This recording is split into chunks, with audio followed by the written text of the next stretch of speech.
अब बात हो रही है संस्कृति की और चल रहा है कुंभ, तो उसका जिक्र ना करें ऐसा हो नहीं सकता। मौनी अमावस्या का क्या महत्व है, इसके बारे में भी आपके साथ चर्चा होगी। विशेष मेहमान तीनों सेगमेंट्स के लिए यहां मौजूद हैं, लेकिन हर बार की तरह बिना विलंब किए आइए प्रारंभ करते हैं एक सुविचार से।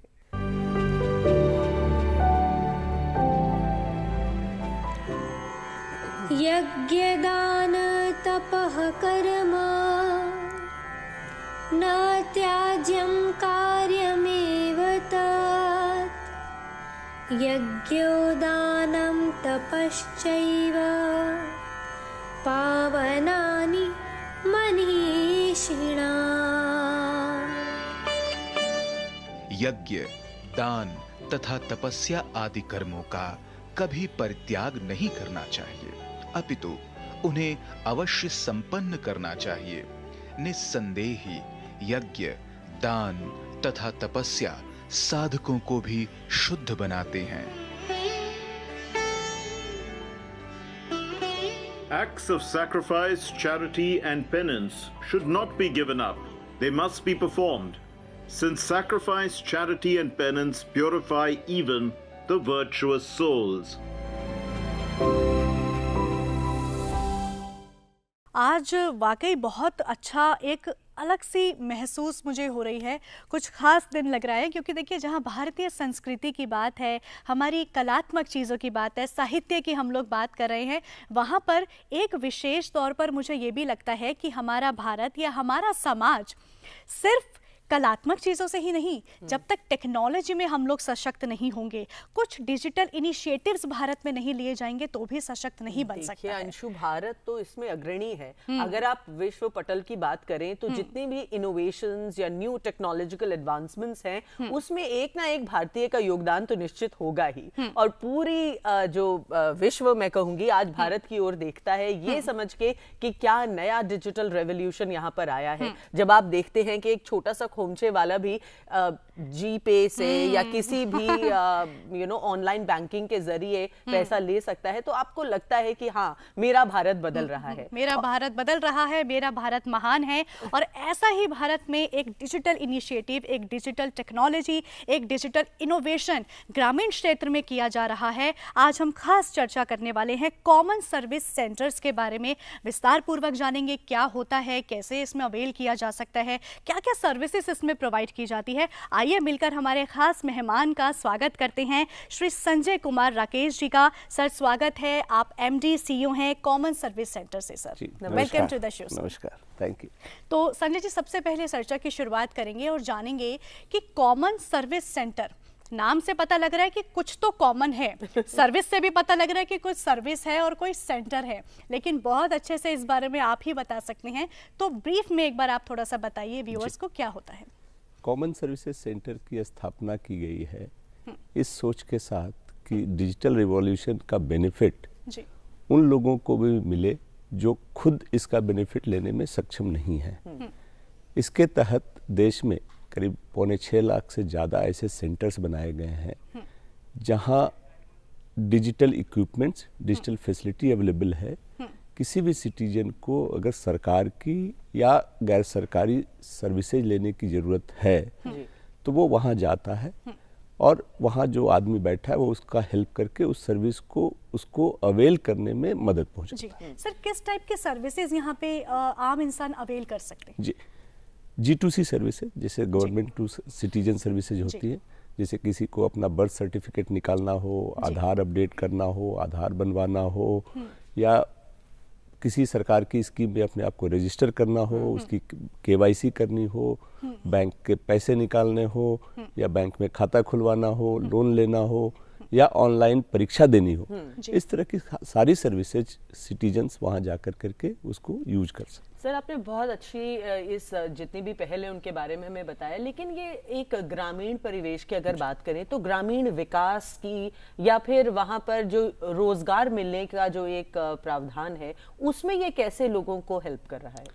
जी, एक ग्रामीण क्षेत्रों को दिमाग में रख करके ही इसको लागू किया गया था, क्योंकि ग्रामीण क्षेत्रों के लोगों को डिजिटल सर्विसेज एक्सेस करने में थोड़ी दिक्कत होती थी, चाहे जानकारी के चलते हो या इंफ्रास्ट्रक्चर के चलते हो। तो आज हमारे करीब 4.25 लाख से ज़्यादा सेंटर ग्रामीण क्षेत्रों में ही हैं और एम्प्लॉयमेंट का एक बहुत बड़ा जरिया है, क्योंकि आज करीब करीब 12 से 14 लाख लोग इस सेंटर से जुड़े हुए हैं जिनको अपने ही गांव में एम्प्लॉयमेंट की अपॉर्चुनिटी मिली है और वो अपने इनकम के साथ साथ लोगों की सेवा भी कर रहे हैं जी। सर, अगर बहुत ही सहज भाषा में जानना चाहें, क्योंकि हमारे कई भाई हमारे साथ जुड़े होंगे, कि मान लीजिए मेरे को कोई बहुत ही बेसिक सी बात पूछनी कि खाता कैसे खुलता है, या फिर कोई पीएम की ऐसी स्कीम है, भारत सरकार की ऐसी कोई स्कीम है, उसका मैं लाभ कैसे उठा सकता हूँ, तो इसमें कैसे फैसिलिटेट होता है, क्या क्या स्टेप्स होते हैं, हम सीधे वहां जा सकते हैं या ऑनलाइन भी अवेलेबल है?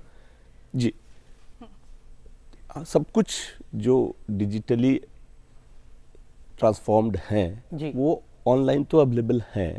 तो अगर आपके पास साधन है, आपके पास कंप्यूटर है, इंटरनेट है या मोबाइल है और आप यूज करना जानते हैं तो आप कर सकते हैं। ठीक है। लेकिन अगर आप नहीं जानते हैं या जानकारी लेनी है या आप सक्षम नहीं है तो बहुत सिंपल है, हमारे कॉमन सर्विस सेंटर सब जगह है, आप वहाँ जाएं। वहाँ जो ऑपरेट करता है वो विलेज लेवल एंटरप्रेन्योर है, वो मेरा एम्प्लॉय नहीं है, मेरा पार्टनर है और उसको सर्विस देने के बदले में फी मिलता है, उसी से उसकी रोजी रोटी चलती है। तो अगर कोई आता है तो वो खुश होता है क्योंकि वो उसके लिए एक ग्राहक है, तो वो उनको पूरी बात समझाता है। अगर खाता खोलना हो तो कैसे खोल सकते हैं, क्या क्या डॉक्यूमेंट चाहिए, या सरकार की किसी स्कीम का फायदा लेना हो तो उसमें कैसे रजिस्टर कर सकते हैं, और फिर अगर आप उसमें रजिस्टर करना चाहते हैं तो वो आपसे डिटेल्स लेकर करके आपके बिहाफ में उसको सारा डिटेल भर कर करके आपको ऑथेंटिकेट करके उसको अपलोड कर वहाँ पे प्रोवाइड की जाती है। संजय जी, जैसा कि आपने बताया कि अलग अलग क्षेत्र में हर ग्राम पंचायत में भी ये सेंटर्स खुले हुए हैं। मान लीजिए कोई ग्रामीण क्षेत्र का आम इंसान है, उसे यही नहीं पता है कि कौन से क्षेत्र में कितनी दूरी पर और कहाँ पर ये खुला हुआ है, तो क्या उसका कोई एक डेटा या लगभग कितने खुल चुके हैं या कहाँ पर वो इस चीज़ का एक सर्वे कर सकता है कि कौन सा सेंटर उसके घर से कितनी दूर और कहाँ पर अवेलेबल है? जी, जैसा मैंने बताया करीब 6.25 लाख से ज़्यादा सेंटर पूरे देश में चल रहे हैं आज की तारीख में, और हर एक पंचायत में कम से कम एक सेंटर जरूर है। तो लोग, और चूंकि उसको ऑपरेट करने वाला आदमी भी उसी गांव का है, तो लोग प्रायः जानते हैं कि वो सेंटर कहाँ लोकेटेड है। फिर भी जिनको अगर नहीं पता और जानना चाहते हैं तो उसके लिए हमारे पास एक CSC लोकेटर ऐप है, जिसमें जियो लोकेशन के साथ सारे सेंटर की जानकारी उपलब्ध है। वो देख कर करके पता लगा सकते हैं कि कहाँ पर है और फिर जाकर के उसमें अपनी सेवाएं अवेल कर सकते हैं। अक्सर देखा गया है कि देखिए महिलाएं इसमें थोड़ा सा अपने आप को पिछड़ा महसूस करते हैं, खास करके अगर ग्रामीण क्षेत्रों की बात करें। ये सवाल सर मैं भी पूछना चाह रही थी, क्योंकि देखिए इस शो में हम भी महिलाएं बैठी हैं, तो ये बताइए महिलाओं के सशक्तिकरण में CSC किस तरह से अपनी भूमिका निभाता है? मैडम, जैसे मैंने बताया कि इसकी स्थापना ही हुई थी देश के पिछड़े और वैसे लोगों को हेल्प करने के लिए जो इसको पूरा यूज नहीं कर सकते, और उसमें महिलाएं भी एक हिस्सा हैं। और मुझे ये बड़ी खुशी होती है ये बताने में कि प्रधानमंत्री डिजिटल साक्षरता अभियान के तहत करीब 3 करोड़ से ज़्यादा महिलाओं को हमारे सेंटर्स के माध्यम से डिजिटल साक्षरता से जोड़ा गया है।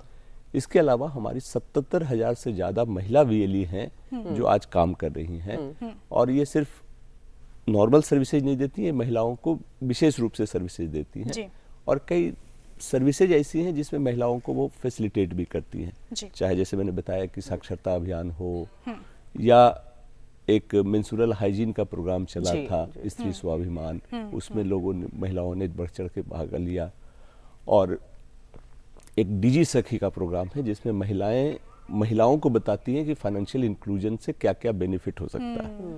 आपको एक उदाहरण बताऊं, अलवर में हम लोग गए थे, तो हम एक महिला सेल्फ हेल्प ग्रुप से मिले, तो एक महिला से मैंने पूछा कि आपको इस सेल्फ हेल्प ग्रुप के डिजिटल सखी बनने से क्या फ़ायदा हुआ। उस महिला ने बड़ी अच्छी बात बताई। उसने कहा कि साहब, पहले हमारा दूध 30 रुपए किलो बिकता था, दीदी के आने से अब 40 रुपए किलो बिकता है, और पैसा भी मुझे घर पे मिल जाता है। तो मैंने पूछा कैसे हुआ, तो उसने कहा कि साहब, बैंक मेरे यहाँ से 5 किलोमीटर दूर है, मैं जा नहीं सकती थी। कोऑपरेटिव में 40 रुपए लीटर दूध लेते हैं, लेकिन पैसा बैंक में देते हैं। मजबूरन मुझे हलवाई को देना पड़ता था, वो 30 रुपए देता था। अब दीदी आ गई है, मैं कोऑपरेटिव में जाती हूँ, पैसे दूध जमा कर देती हूँ, पैसे बैंक में जाते हैं, दीदी मेरे पैसे यहाँ दे देती है। हाँ। तो ये डीजी पे सखी के माध्यम से जो पैसे निकालने की व्यवस्था हुई, उसके तहत बिल्कुल ये शुरू हुई। आपको ये भी बता दें कि हमारी एक महिला वीएलई है किरण सैनी, राजस्थान में, जिसको उसने इतना अच्छा काम किया कि लोगों ने उसको मिल करके उप सरपंच बना दिया है उस गांव। अच्छा सर, आपने जैसे बताया, देखिए पर टेक्नोलॉजी और इनोवेशन ये दिन प्रतिदिन आगे बढ़ रहा है, इसमें हर दिन कुछ नया क्रांति आ रही है। ऐसे में कहीं एआई का जिक्र हो रहा है, कहीं ब्लॉकचेन का जिक्र हो रहा है, तो इन नई जो नवीन पहल हैं, इनको आप कैसे इसके साथ जोड़ रहे हैं? जी, हमारा एक सिस्टम है जो हम वीएलई के साथ रीच आउट करते हैं, लोगों में जानकारी फैलाते हैं, बट बैक एंड में एक स्ट्रॉन्ग आईटी सिस्टम भी हम मेंटेन करते हैं, जिसमें हम लेटेस्ट टेक्नोलॉजी को यूज करके इंश्योर करते हैं कि सर्विस का एक्सपीरियंस अच्छा हो, स्मूथ हो, रिक्वायरमेंट के हिसाब से जानकारी मिले और वो सेफ और सिक्योर भी हो। तो इसके लिए हमारे पास इंजीनियर्स की पूरी टीम है जो इंगेज्ड हैं और हमेशा उनसे इंटरैक्ट करके एक अच्छी सुविधा देने की कोशिश करती रहती हैं। उसमें हमेशा हम नई टेक्नोलॉजी, नई व्यवस्था यूज करते हैं। जी सर, टेक्नोलॉजी की हम लोग बात कर रहे हैं, इनोवेशंस का जिक्र कर रहे हैं, ऐसे में साइबर सिक्योरिटी की अगर मैं बात करूं, सीएस पोर्टल या सीएस अपने सर्विस सेंटर्स में, तो कितना भरोसेमंद है और किस तरह से हम इसका निरीक्षण कर रहे हैं कि साइबर सिक्योरिटीज को हम लोग ध्यान में रखते हुए इसको आगे हम काम में ले रहे हैं? जी, हमारा सिस्टम अभी तक हम ये मानते हैं कि पूरी तरह साइबर सिक्योर है। जी। जो साइबर सिक्योरिटी के नए प्रोटोकॉल्स आते रहते हैं, हमारी टीम है जो उसको इम्प्लीमेंट करती रहती है।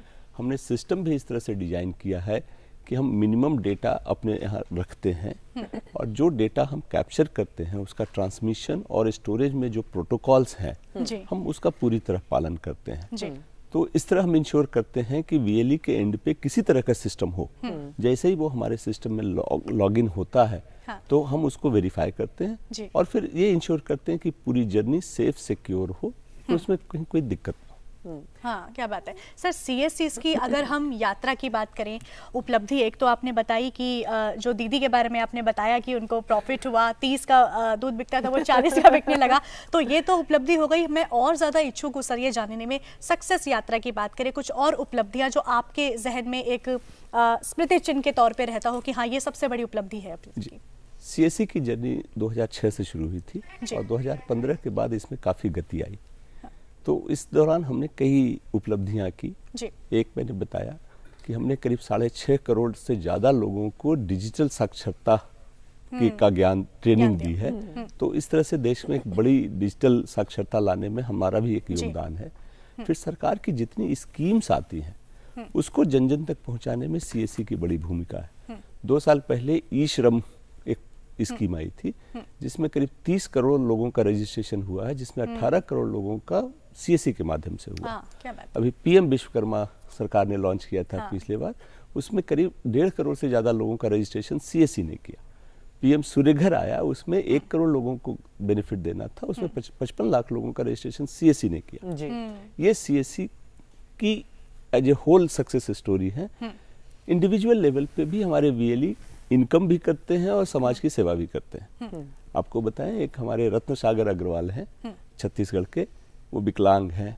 बट उन्होंने जर्नी जब शुरू की थी तो छोटी सी जगह से शुरू की थी। आज उनके पास 20 से ज्यादा एम्प्लॉय हैं। क्या बात? और वो सारी सर्विसेज देते हैं लोगों को। जी सर, आपने बताया जैसे कि वो सारी सर्विसेज देते हैं, यहीं से मेरे जहन में एक सवाल आता है कि अगर कोई, ये तो हमने बात की कि सर्विस अगर कोई आम इंसान अवेल करना चाहे तो उसका क्या प्रोसीजर है। अगर मैं बात करूं कि कोई ये सर्विस सेंटर ओपन करना चाहे तो उसका क्या प्रोसीजर है, उसके लिए हम क्या कर सकते हैं? जी, बहुत सिंपल प्रोसीजर है। हमने कोई रेस्ट्रिक्शन नहीं रखा है क्योंकि हमारा उद्देश्य सिटीजन्स को अच्छी सर्विस देना है। बिल्कुल। इसलिए हम चाहते हैं कि सिलेक्शन भी सिटीजन करे। इसलिए कोई भी खोलना चाहे तो अगर वो 10th पास है, थोड़ी बहुत कंप्यूटर जानता हो, उसके पास 50 स्क्वायर फीट की कम से कम जगह हो और करीब 50,000 से 1 लाख तक का इन्वेस्टमेंट करना चाहता हो, जैसे कंप्यूटर्स में, प्रिंटर तो में। सर इसमें कुछ सरकार भी उनको सहायता देती है? नहीं मैडम। अच्छा। ये स्कीम पूरी तरह सेल्फ फाइनेंस है क्योंकि जब इसके डिजाइन में ही ये सोचा गया था कि ये ऐसा सिस्टम बनेगा जो सरकारी तंत्र पे डिपेंडेंट नहीं होगा। अच्छा।